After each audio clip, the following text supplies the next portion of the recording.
The numbers on my lottery ticket blurred as I stared at them for the 10th time in 5 minutes. 6 numbers, all matching.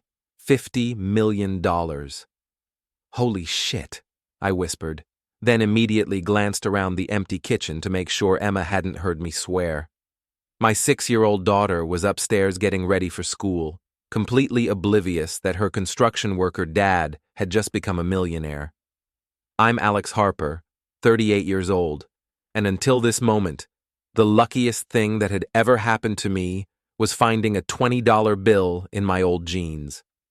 I build houses for a living, come home covered in sawdust and concrete, and watch my wife Laura stress about every bill that comes through our mailbox. She's an accountant at Morrison & Associates downtown, always working late, always worried about money. "Daddy!" Emma's voice called from upstairs. "Can you help me with my backpack?" I folded the lottery ticket carefully and slipped it into my wallet. My hands were shaking. $50 million. We'd never have to worry about the mortgage again. Laura could quit that job she hated, the one that kept her at the office until 9 or 10 at night. We could take Emma to Disney World, buy her that bike she'd been wanting. "Coming, sweetheart," I called back, taking the stairs 2 at a time. Emma was sitting on her bed, struggling with the zipper on her pink backpack. Her blonde hair was still messy from sleep, and she had that serious expression she got when she was concentrating really hard on something. "It's stuck," she said, looking up at me with those big blue eyes that were exactly like her mother's. I sat down next to her and worked the zipper free. "There you go, princess. All set for school." "Thanks, Daddy." She hugged me tight, and I felt my throat get thick with emotion. Everything was about to change for us. Everything.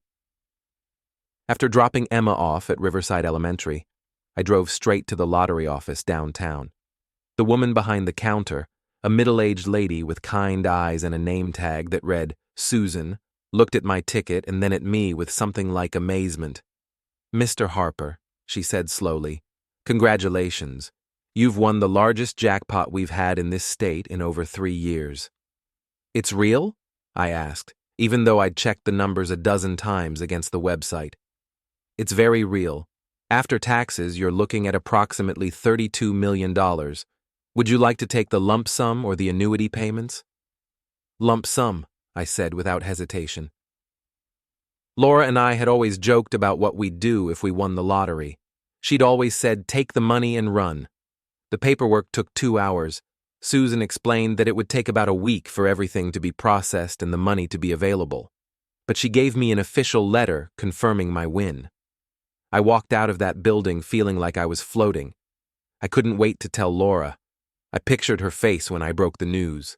All that stress about money, all those late nights at the office trying to make ends meet. It would all be over. I could finally be the provider she needed me to be. I decided to surprise her at work. Morrison & Associates was in one of those glass office buildings downtown, the kind that made me feel underdressed, even in my cleanest jeans and button-down shirt. I'd only been there a handful of times in the 8 years Laura had worked there, usually for company Christmas parties or the occasional lunch. The elevator ride to the 4th floor felt like it took forever. I kept patting my wallet, feeling the lottery letter crinkle against the leather. Laura's office was at the end of the hallway, and as I got closer, I could hear voices through her partially open door. "I can't keep doing this," I heard Laura say, and my first thought was that she was talking to a client about some complicated tax situation. "We'll figure it out," a male voice replied, and I recognized it immediately. Marcus Grant, her boss. He was one of those guys who looked like he'd stepped out of a magazine, perfect hair, expensive suits, the kind of confident smile that made you want to punch him in the teeth. I was about to knock when Laura's next words stopped me cold. "My husband has no idea I've been faking our financial problems." My blood turned to ice in my veins. "What do you mean, faking?" Marcus asked. "I've been diverting money to a secret account for months," Laura continued, and her voice had a tone I'd never heard before. Cold, calculating. "Alex thinks we're broke, but I have over $200,000 saved up. I pressed myself against the wall next to the door, my heart hammering so hard I was sure they could hear it. You've been lying to him?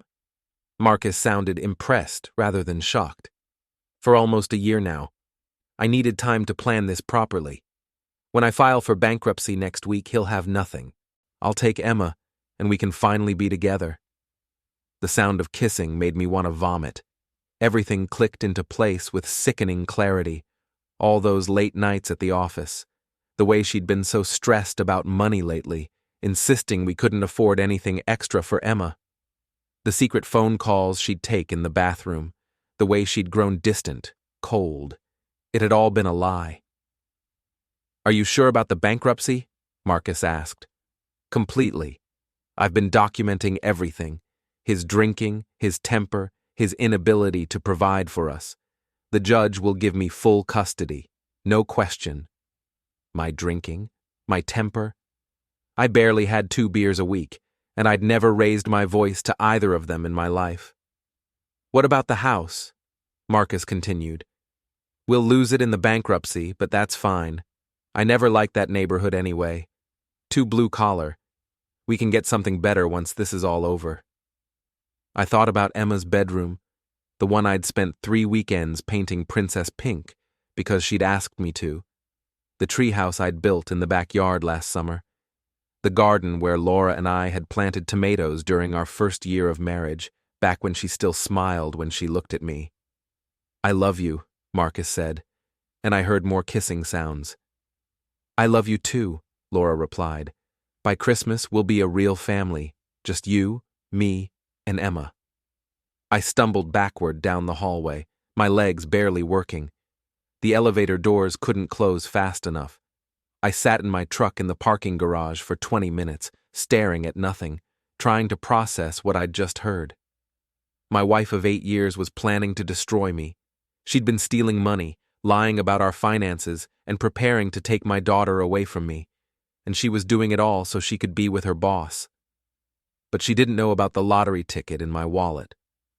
I drove around for 3 hours before going home, trying to figure out what to do. Every traffic light, every stop sign gave me more time to think. And with each passing minute, my shock was transforming into something else. Something colder and more focused. By the time I pulled into our driveway, I had a plan. Laura's car wasn't there yet. She was probably still at the office with Marcus, planning my destruction.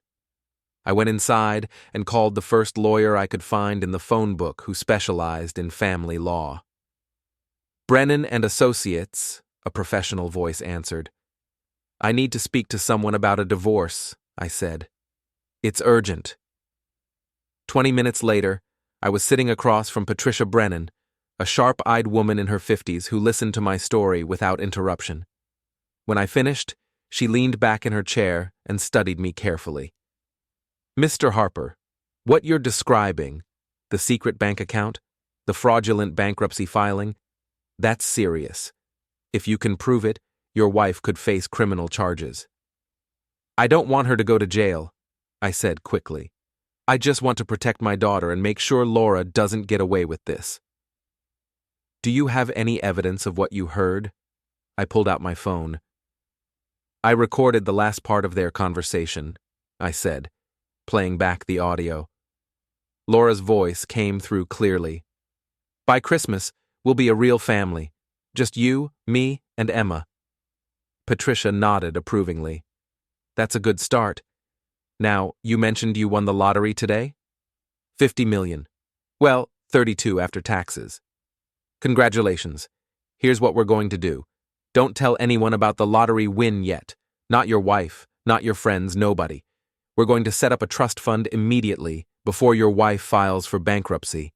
Once that money is in trust, it's protected. How long do we have? You said she mentioned filing next week? That gives us maybe 5 or 6 days. It'll be tight, but we can do it. I left Patricia's office feeling something I hadn't felt in years. Hope. For the first time in this whole mess, I was the one with the advantage. Laura came home at 7:30, which was early for her lately. She kissed me on the cheek like she had every night for 8 years, and I had to fight not to pull away. "How was your day?" she asked, opening the refrigerator and pulling out a bottle of white wine. "Same as always," I said, watching her pour herself a generous glass. "How about you? Anything interesting at work?" Something flickered across her face. Guilt, maybe, or fear. Just the usual. Marcus has been working us pretty hard lately. I'll bet he has, I thought. Emma's already asleep, Laura continued. She was exhausted after school. I'll go check on her. Emma was curled up in her princess bed, clutching the stuffed elephant I'd bought her for her birthday. In the dim light from her nightlight, she looked impossibly small and innocent. The thought of Laura taking her away from me made my chest tight with rage.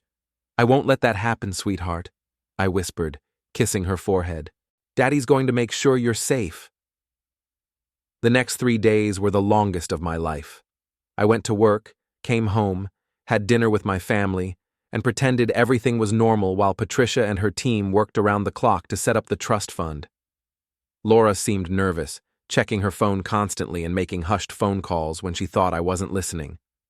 On Thursday evening, she brought up the bankruptcy. "Alex, we need to talk," she said, after Emma had gone to bed.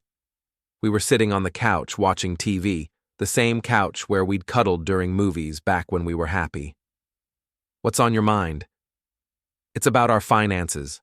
I've been going over the numbers, and I think we need to file for bankruptcy."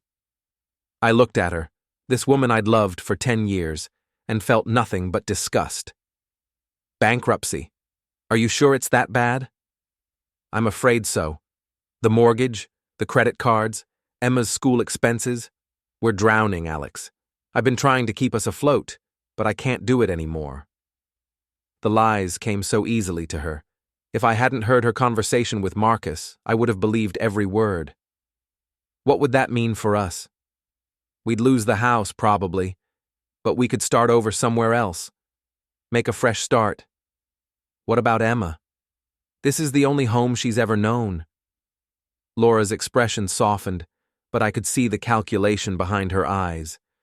It'll be hard for her at first, but kids are resilient. She'll adjust. When would we file? I was thinking Monday. I already have all the paperwork ready. Of course she did. "Okay," I said, reaching over to squeeze her hand. Her skin felt cold. "If you think it's the right thing to do, I trust you." The relief on her face was unmistakable. "Thank you for understanding. I know this isn't easy." That night, I lay awake listening to Laura breathe beside me, wondering how long she'd been planning this betrayal. Had she ever loved me, or had I just been a convenient placeholder until something better came along? Friday morning, Patricia called with good news. "The trust is set up," she said. "As of this morning, your lottery winnings are completely protected. Your wife can file for bankruptcy, but she won't see a penny of that money." What's the next step? We wait for her to make her move, then we respond with both barrels. I've prepared divorce papers citing fraud and adultery. The moment she files that bankruptcy petition, we'll have her. I spent the weekend in a strange state of calm. Laura was jumpy, clearly anxious about what she was planning to do on Monday. She kept checking her phone and disappeared into the bathroom for long periods, probably coordinating with Marcus. Sunday night, after Emma was asleep, Laura tried to initiate intimacy for the first time in months. I couldn't bring myself to touch her. "I'm tired," I said, rolling away from her. "You're always tired lately," she said, and there was an edge to her voice I hadn't heard before. "Work's been tough." She was quiet for a long moment. "Things will be better soon, I promise." She had no idea how right she was. Monday morning arrived gray and cold, matching my mood perfectly. Laura left for work early, claiming she had an important meeting with a client. I knew she was really going to file the bankruptcy papers that would supposedly ruin me. I waited until 10 o'clock, then called Patricia. "It's time," I said. "Are you ready for this? Once we start, there's no going back." "I'm ready." Then let's destroy her. I met Patricia at the courthouse at 11:30. Laura was just coming out of the bankruptcy clerk's office, looking satisfied with herself. She spotted me across the lobby and her face went white. "Alex, what are you doing here?" "Hello, Laura," I said calmly. "I'd like you to meet my attorney, Patricia Brennan." Laura's eyes darted between us, confusion and fear warring on her face. "Your attorney? What's going on?" Patricia stepped forward and handed Laura a thick envelope. "Mrs. Harper, you're being served with divorce papers. You're also being notified that we have evidence of your fraudulent bankruptcy filing and your extramarital affair with Marcus Grant." Laura's hands shook as she opened the envelope. "This is insane. Alex, what are you doing?" "What I should have done a long time ago," I said. "I know about the secret bank account, Laura. I know about Marcus. I heard everything." Her face crumpled. "You don't understand. I understand perfectly. You've been planning to steal our daughter and run off with your boss. You've been lying to me about our finances while stashing away $200,000. You filed a fraudulent bankruptcy petition this morning, claiming we're broke when you know damn well we're not." People in the courthouse lobby were starting to stare. Laura looked around desperately, as if searching for an escape route. "How did you find out?" she whispered. "I came to surprise you at work last Tuesday. I wanted to tell you some good news, but instead, I heard you planning my destruction." "What good news?" I smiled for the first time in a week. "I won the lottery, Laura. $50 million. The day before I heard you talking to Marcus, I became one of the richest men in the state." Her face went through a series of expressions: shock, disbelief, hope, and finally despair as the implications hit her. "That money is marital property," she said desperately. "I'm entitled to half." Patricia laughed. "Actually, Mrs. Harper, since you filed for bankruptcy claiming you had no assets, you've legally declared that you have no claim to any marital property.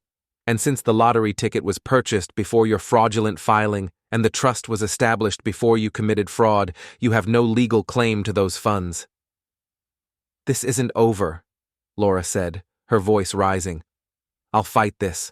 I'll take Emma, and there's nothing you can do to stop me." "Actually," Patricia continued smoothly, "given the evidence of your fraud and adultery, plus your attempt to kidnap a minor child, which is what taking Emma would constitute, I'd say your chances of getting custody are somewhere between 0 and none." Laura turned to me, tears streaming down her face. "Alex, please, we can work this out. I made mistakes, but we can fix this." For a moment, looking at her tears, I almost felt sorry for her. Almost. "You didn't make mistakes, Laura. You made choices. You chose to lie to me.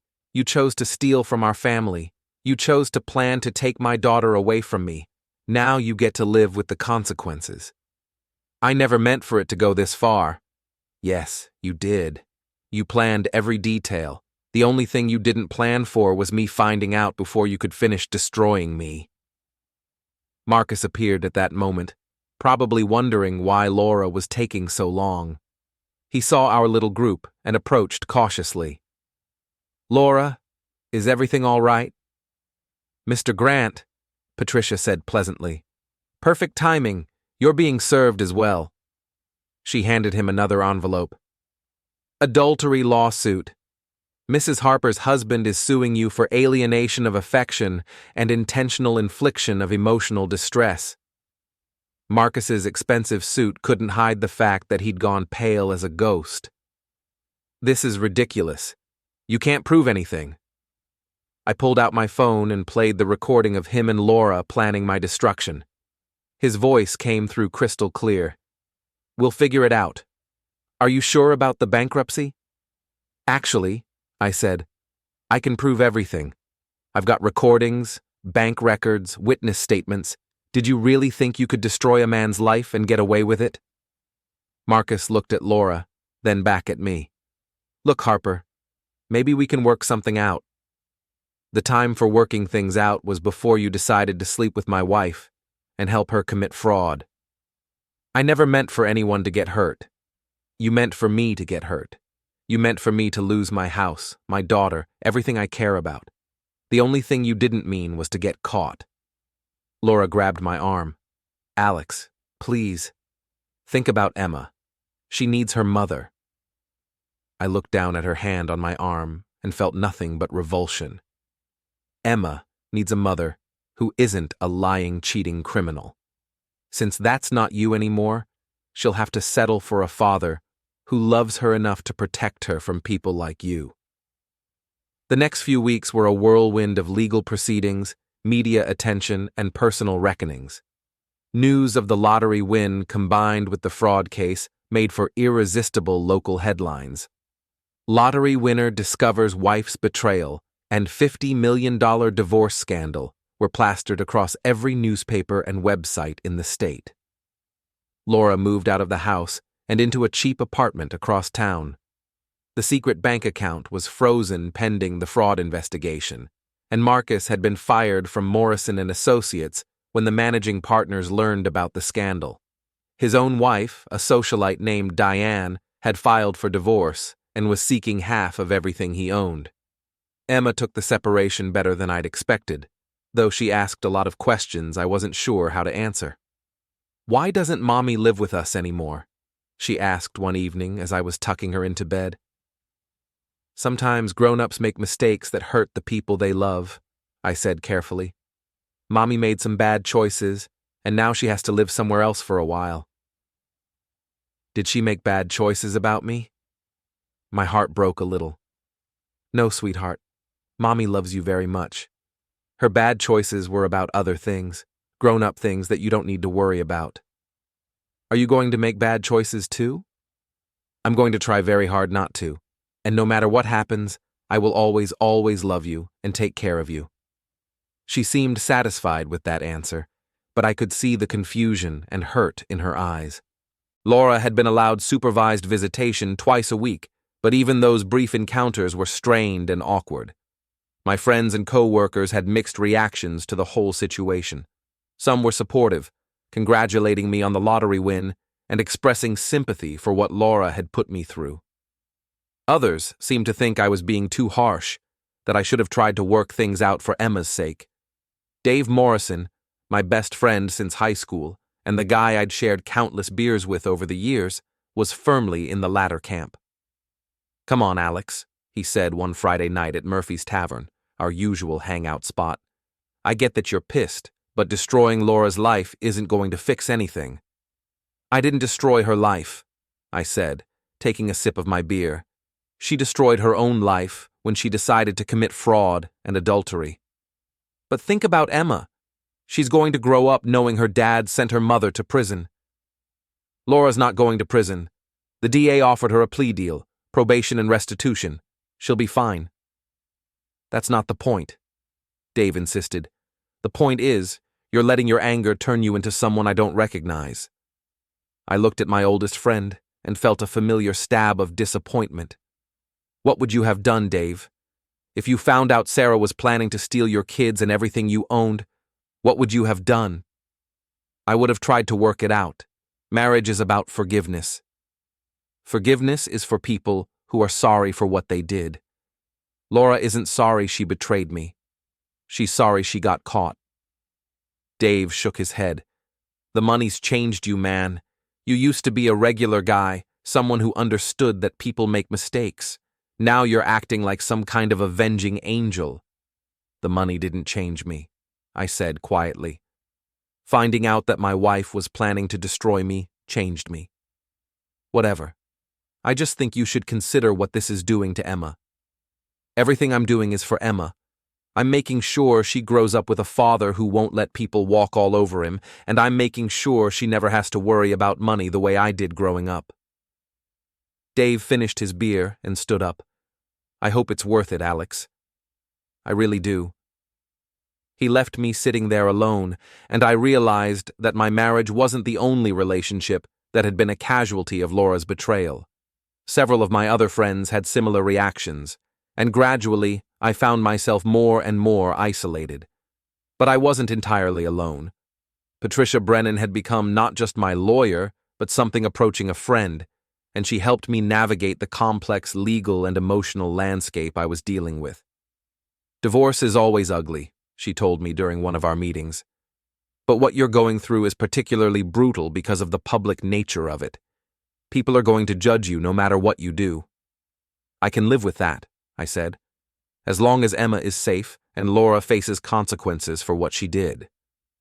Speaking of consequences, I have an update on the criminal case. Laura's accepted the plea deal. She'll plead guilty to 1 count of fraud, pay restitution, and serve 2 years of probation. What about Marcus? He's fighting the civil suit, but his lawyer knows he's going to lose. I expect we'll see a settlement offer soon. Good.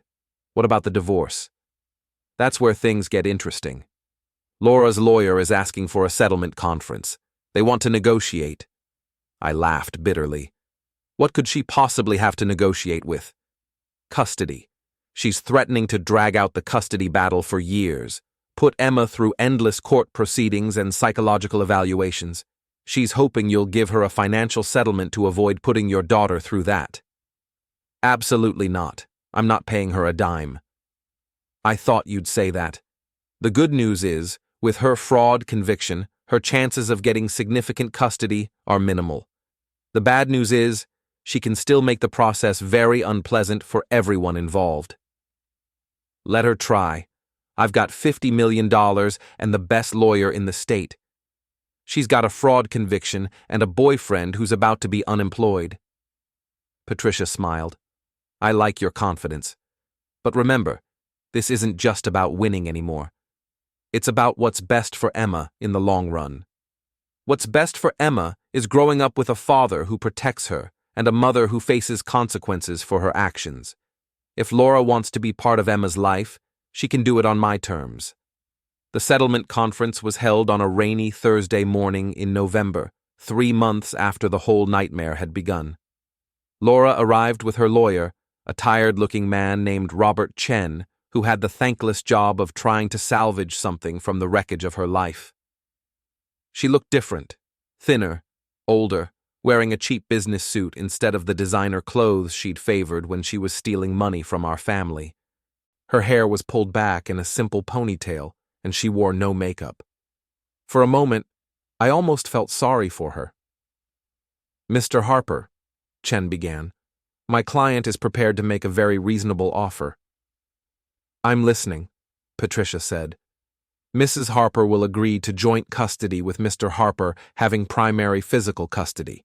In exchange, she's asking for a settlement of $2 million and the family home. I actually laughed out loud. $2 million?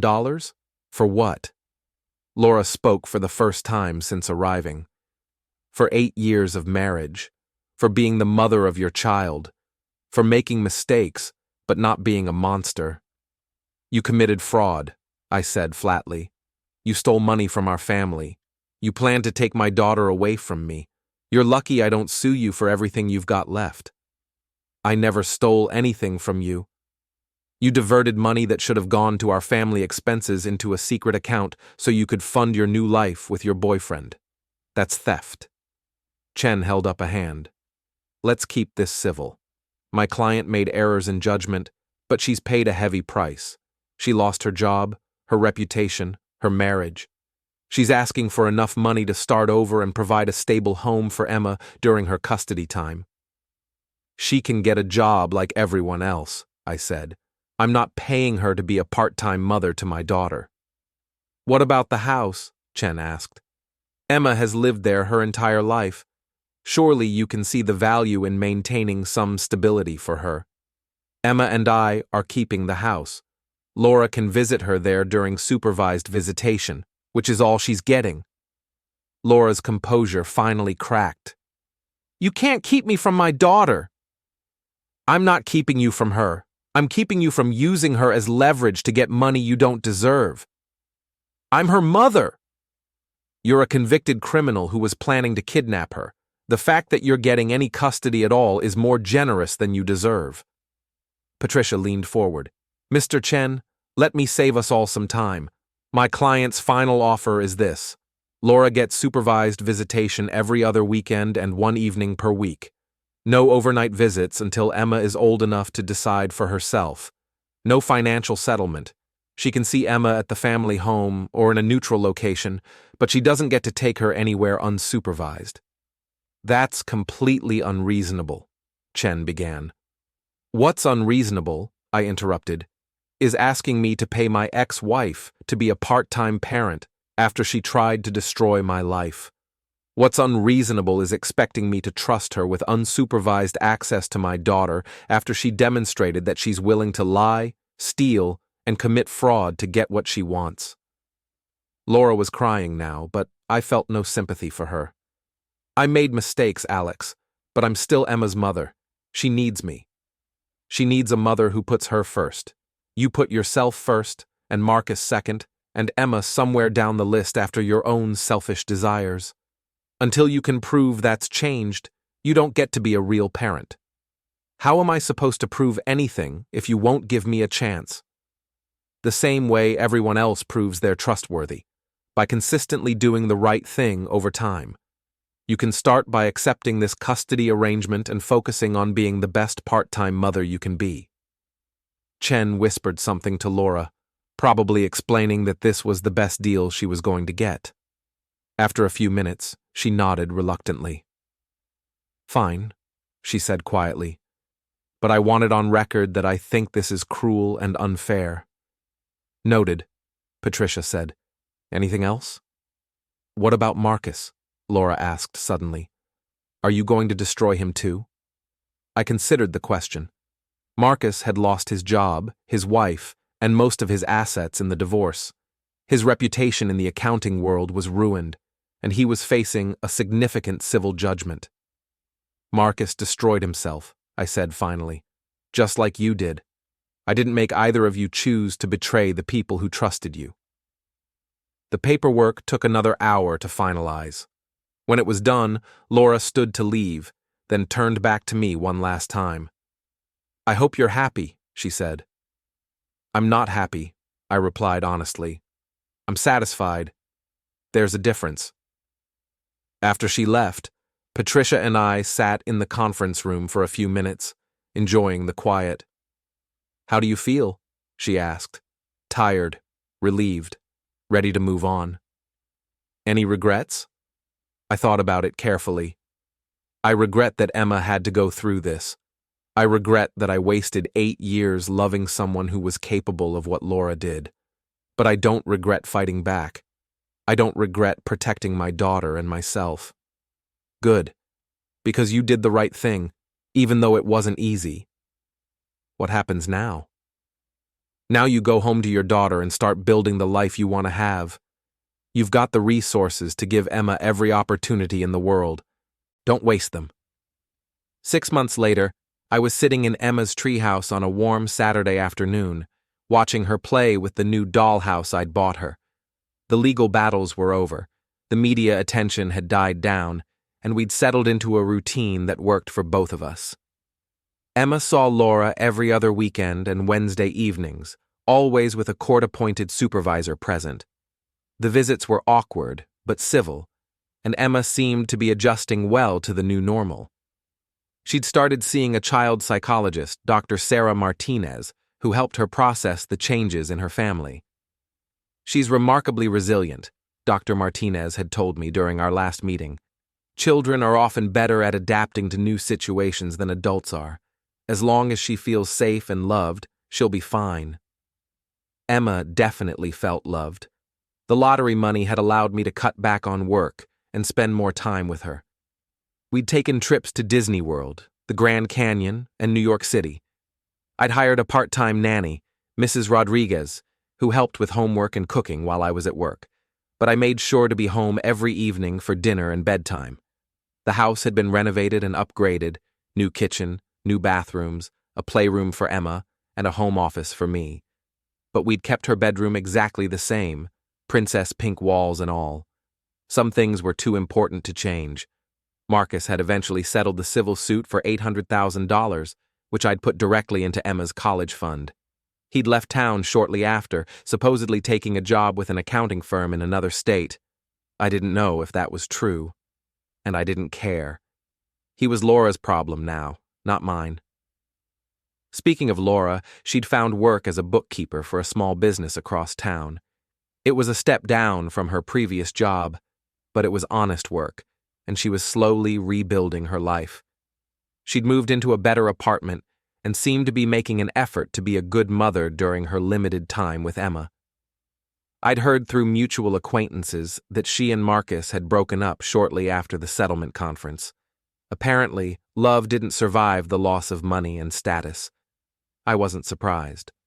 My friendship with Dave had never recovered. He'd made it clear that he thought I'd been too harsh, too unforgiving.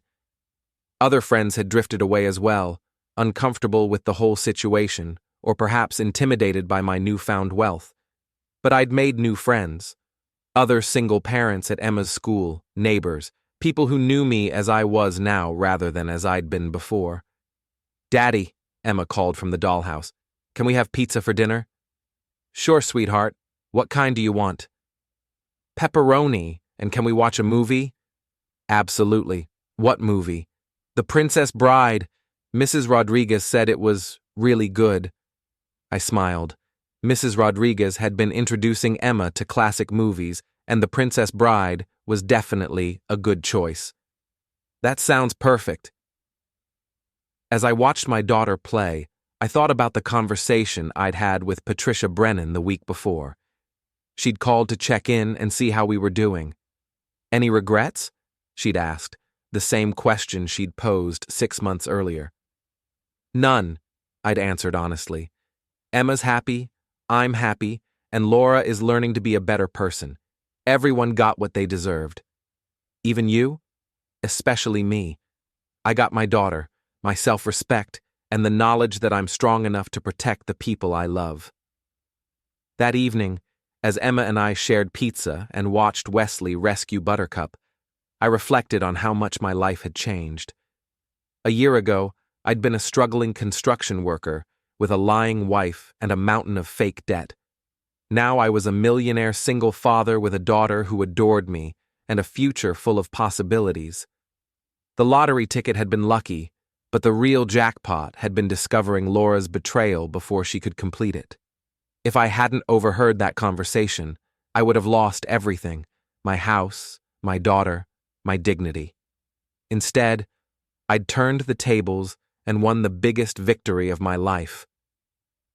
Emma fell asleep during the movie, curled up against my side on the couch. I carried her upstairs to her bedroom and tucked her in, kissing her forehead the same way I had every night since she was born. "I love you, Daddy," she mumbled sleepily. "I love you too, Princess. Sweet dreams." As I turned off her light and closed her door, I thought about Laura's last words to me at the settlement conference. "I hope you're happy." I wasn't happy in the simple, uncomplicated way I'd been before I learned the truth about my marriage. But I was something better than happy. I was content. I was proud of the choices I'd made and the way I'd handled the worst crisis of my life. I was confident that Emma and I would have a good future together. Most importantly, I was at peace with the knowledge that justice had been served. Laura had faced consequences for her actions. Marcus had paid a price for his betrayal. Emma was safe and loved and would grow up knowing that her father would always protect her. The lottery ticket had given me $50 million, but the real prize was discovering that I was stronger than I'd ever imagined. When the woman I loved tried to destroy me, I'd fought back and won. When friends abandoned me for being too harsh, I'd stood my ground. When the whole world was watching and judging, I'd done what I believed was right. That night, as I sat in my home office looking over Emma's college fund statements and planning our next vacation, I allowed myself a moment of satisfaction. I'd started this journey as a victim, but I'd ended it as a victor. Laura had taught me that love without trust was worthless, but she'd also taught me that I was capable of protecting what mattered most. The phone rang, interrupting my thoughts. The caller ID showed Laura's number. "Hello, Laura." "Alex, I wanted to thank you for the extra visit last week when Emma was sick. I know you didn't have to let me come over." She's your daughter, too. When she's sick, she should have her mother if she wants her. I also wanted to tell you that I'm seeing a therapist, Dr. Williams. She's helping me understand why I made the choices I did. That's good. Emma will benefit from having a healthier mother. I know I can never undo what I did to you, to us, to Emma, but I want you to know that I'm trying to be better. I hope you succeed, Laura. For Emma's sake. Alex, do you think you'll ever be able to forgive me? I considered the question carefully. I don't know, but I'm not angry anymore if that helps. It does help. Thank you. After she hung up, I sat back in my chair and smiled. Forgiveness might come someday, or it might not. But either way, I'd won the only victory that mattered. I'd protected my daughter and preserved my integrity. Laura could spend the rest of her life trying to make amends, and maybe she'd succeed in becoming a better person. That would be good for Emma. But regardless of whether Laura redeemed herself, I'd already achieved everything I'd set out to achieve. Emma was safe, justice had been served, and I'd learned that I was strong enough to handle whatever life threw at me. The lottery had made me rich, but standing up for myself and my daughter had made me something more valuable. It had made me a man I could be proud of.